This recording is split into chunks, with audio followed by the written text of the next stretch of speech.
ไม่ซุงค่ะกูก็มื้อนี้ก็ติมาให้กินน้ำตกคอหมูย่างกันนะคะว่าอันนี้ก็ติเป็นคอหมูนะคะเนาะคอหมูหมักแล้วก็ย่างไว้นะคะเนาะหมักใส่น้ำมันหอยแล้วก็ใส่ผงหวานผงเนื้อไก่นะคะเนาะแล้วก็ผักหมี่ผักกี้หาผักกี้ค่ะเนาะแล้วก็มักพริกปอมตำเนี่ยก็หมักไว้แล้วก็เอาย่างไว้นะคะเนาะอันนี้ย่างกินไว้มื้อว่านะคะเนาะมื้อว่ากินหมดกันได้ก็มื้อได้ก็มาเฮ็ดกินน้ำตกนะคะเนาะอันตั้งสูตรเฮาก็ติใส่หม้อนะคะเนาะใส่หม้อแล้วก็ตั้งไฟค่ะ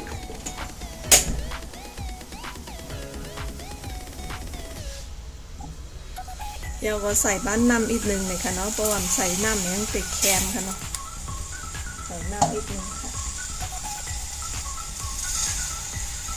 อันนี้ก็อำโลโคหุงก็ไล่นะคะเนาะอำโลต้มหุงก็ไล่เพราะว่ามันซุกอยู่เยอะนะคะเนาะเอายางไว้มันก็ติดซุกอยู่เยอะนะคะเนาะกำลังเขาก็ตีตังเอาตีต้มให้มันไหม้มาอีกนึงนะคะเนาะ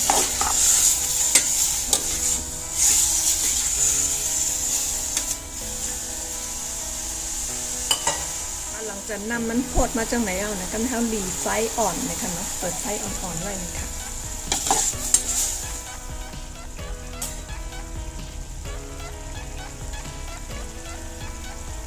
แล้วก็ใส่ผักหมี่แล้งค่ะ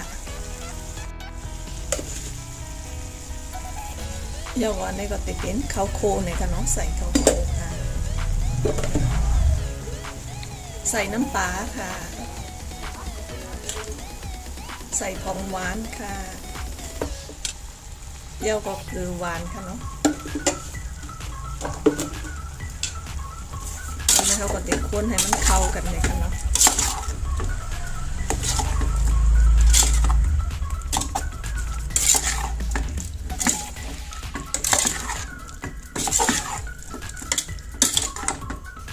เดี๋ยวก็ปิดไฟแล้วนะคะเนาะ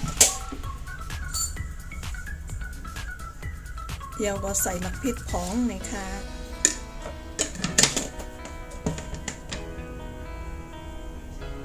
แล้วก็มิบมะพร้าวใส่ค่ะเนาะ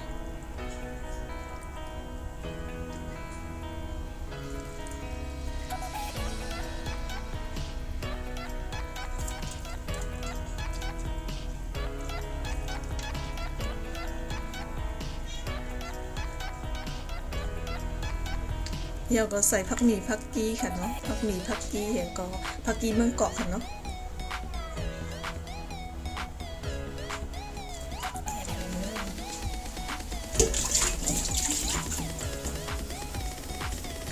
อะไรก็คนให้มันเข้ากันค่ะ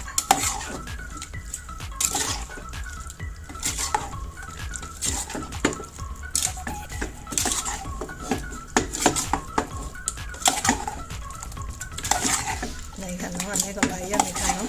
อันนี้ก็น้ำตกคอหมูย่างไรย่างค่ะ